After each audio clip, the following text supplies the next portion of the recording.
Hey guys! In the previous video, we learned that electronegativity means how much an atom wants to gain an electron. Atoms that want to gain electrons to get a happy 8-electron valence shell are very electronegative, while atoms that want to lose electrons in order to get that happy fully filled valence shell have a very low electronegativity. Let's try to take a guess here. Does this atom have a high or low electronegativity?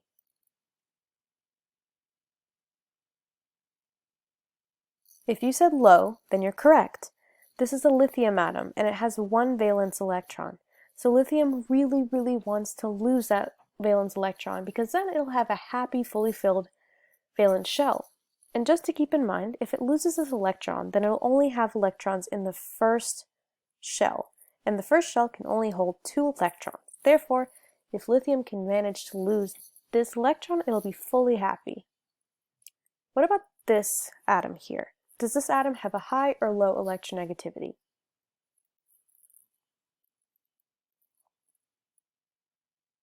If you said high, then you're completely correct. Fluorine already has 7 valence electrons, so it just needs that one last electron. It's dying to get it because it's so close to having a perfectly filled valence electron shell. So, you know the extremes. You know that lithium is absolutely dying to get rid of the electron and fluorine is dying to get it. But there are also elements in the middle here. Those who want to gain and lose electrons, but not to the same extreme burning desire as lithium and fluorine. So we're going to take a look at the atoms in period 2 of the periodic table. So it's going to be atoms in this second row here. So all the way from lithium to fluorine. As we can see from this picture, lithium wants to lose 1 electron, and then it'll have a perfectly filled happy shell. Beryllium wants to lose 2, boron wants to lose 3, carbon can either lose 4 or gain 4, nitrogen wants to gain 3, oxygen needs to gain 2, and fluorine needs to gain 1 electron. Now, let's look at those that want to lose electrons. Is it easier to lose 1, 2, or 3 electrons? Of course it's easier to lose 1 electron.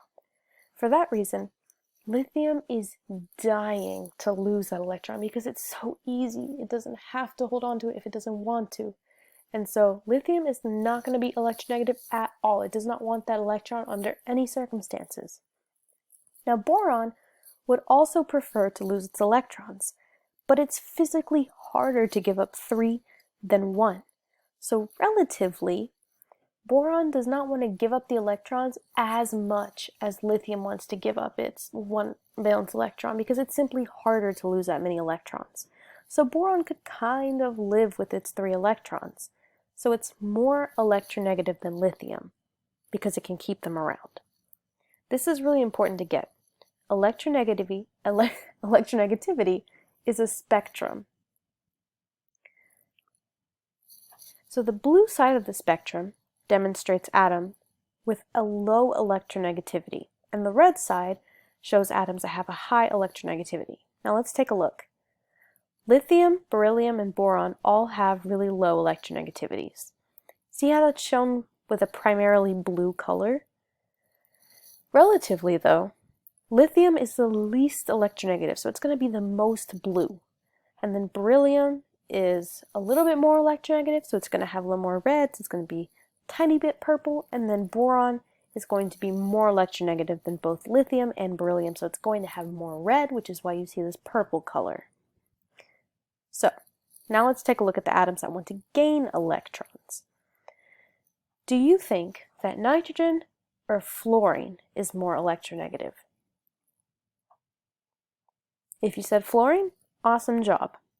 Nitrogen has to gain 3 electrons to have a full shell, while fluorine only has to gain 1. So of course it's going to be easier to gain 1 electron than 3. Now let's practice with electronegativity and keep this picture in mind if you need to come back for reference.